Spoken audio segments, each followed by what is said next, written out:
بھائی بات کر رہے تھے کہ آج ہم طائف جا رہے ہیں زیارتیں کرنے کے لیے۔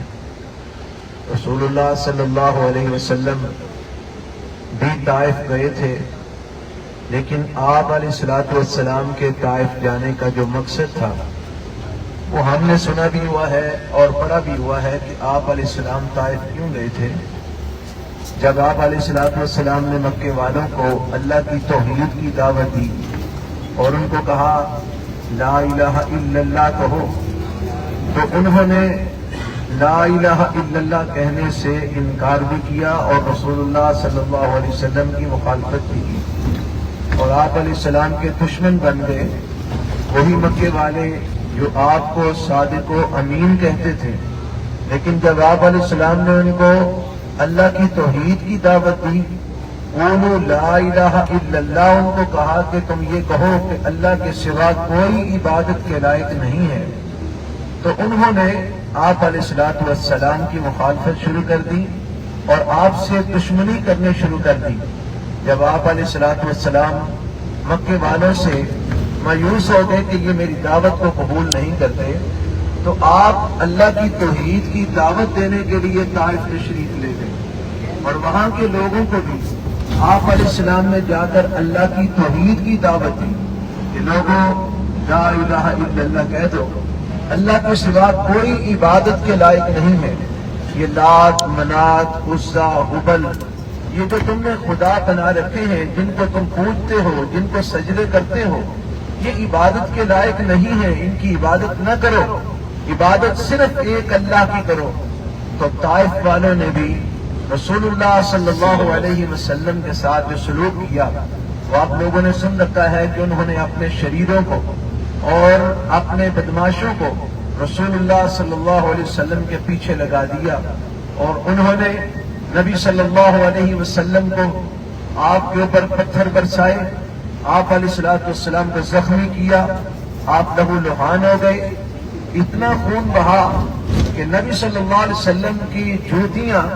آپ کے پاؤں کے تلووں کے ساتھ چمٹتی تھیں خون کی وجہ سے، اتنا خون آپ علیہ الصلوۃ والسلام کا بہا۔ آپ ایک باغ کے اندر جو ہے نا وہ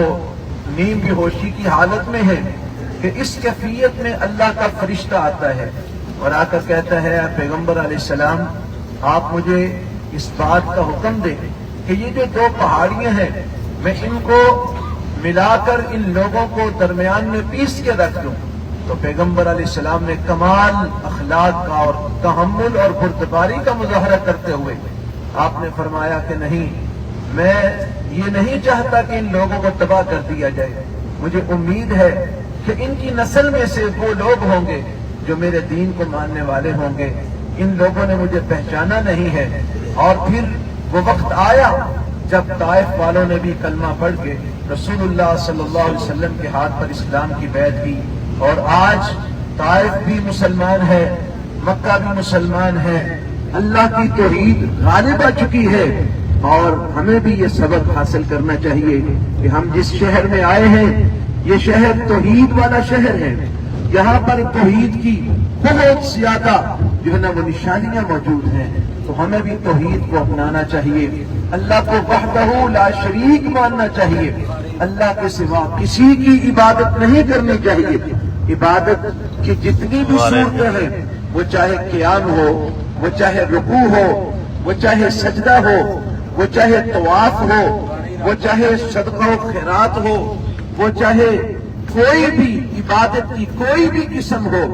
ہر قسم کی عبادت صرف اور صرف اللہ وحدہ لا شریک کے لیے ہے۔ اس لیے صرف اللہ کی ہی عبادت کرنی چاہیے، اللہ کے علاوہ کسی کی عبادت نہیں کرنی چاہیے۔ توحید ایک ایسا انمول اللہ کا تحفہ ہے کہ رسول اللہ صلی اللہ علیہ وسلم نے بیت اللہ کو چھوڑنا گوارا کر لیا، بیت اللہ سے جدائی آپ علیہ السلام نے برداشت کر لی، لیکن اللہ کی توحید کو نہیں چھوڑا۔ جب مکے والوں نے نبی علیہ الصلوۃ والسلام کو اتنا ستایا، اتنا تنگ کیا کہ پیغمبر علیہ السلام ہجرت پہ مجبور ہو گئے، تو نبی صلی اللہ علیہ وسلم نے روتے ہوئے، آنکھوں سے آنسو بہاتے ہوئے نبی علیہ الصلوۃ والسلام نے مکے کو چھوڑا، لیکن آپ نے بیت اللہ کو چھوڑ دیا، مکے کو چھوڑ دیا، مدینے میں چلے گئے مگر اللہ کی توحید کو نہیں چھوڑا.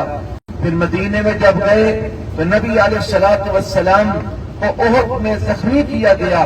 آپ کے دانت زخمی ہوئے، شہید ہوئے، آپ کے چہرے پہ زخم آئے، آپ کے کندھے پہ زخم آئے، آپ نے زخم کھائے لیکن اللہ کی توحید کو نہیں چھوڑا. عزیز بھائی اور بہنوں، یہ بہت بڑا سبق ہے ہمارے لیے کہ کسی بھی صورت میں، کسی بھی حالت میں اللہ کی توحید کو نہیں چھوڑنا چاہیے. ہر لمحہ اللہ کی توحید کو اپنانا چاہیے. اور جب ہم نماز پڑھتے ہیں تو نماز کے اندر بڑا کمال کا توحید کا سبق اللہ تعالیٰ نے ہمیں سکھایا ہے. جب تشہد میں بیٹھتے ہیں، التحیات للہ والصلوات والطیبات، اللہ فرماتے ہیں یہ کہو التحیات للہ والصلوات والطیبات. اس کا معنی یہ ہے ہر قسم کی عبادات، وہ جسمانی عبادتیں ہوں، وہ مالی عبادتیں ہوں، وہ جو ہے نا وہ کسی بھی طریقے سے کی جانے والی عبادتیں ہوں، ہر قسم کی عبادتیں صرف اور صرف اللہ کے لیے ہیں. یہ بہت بڑا سبق ہے جو 5 وقت نماز میں ہم کو دیا جاتا ہے کہ ہر قسم کی عبادت صرف اور صرف اللہ کی کرنی ہے. اللہ کے علاوہ کسی کو سجدہ نہیں کرنا، نہ تعظیماً، نہ عبادتاً، نہ احتراماً. ہر قسم کا سجدہ محمد الرسول اللہ صلی اللہ علیہ وسلم کی شریعت میں صرف اور صرف اللہ کے لیے ہے. اللہ کے علاوہ کسی کو سجدہ جائز نہیں ہے. اللہ کے علاوہ کسی کے نام کا کوئی صدقہ و خیرات کرنا جائز نہیں ہے. ہر قسم کا صدقہ و خیرات بھی صرف اور صرف اللہ کے لیے کیا جا سکتا ہے. تو اللہ تعالی ہم سب کو یہ توحید کا سبق سمجھنے کی اور اس پر عمل پیدا ہونے کی اللہ ہمیں توفیق عطا فرمائے. اللہ ہمیں توحید پہ زندہ رکھے، توحید پہ ہمیں موت نصیب فرمائے. اور ہمارا یہ سفر جو ہم اس توحید والے شہر میں کر رہے ہیں، اللہ یہ سفر قبول فرمائے اور ہمارے لیے اس عمرے کو اللہ ہمارے لیے ذریعہ نجات بنائے. سبحانک اللہم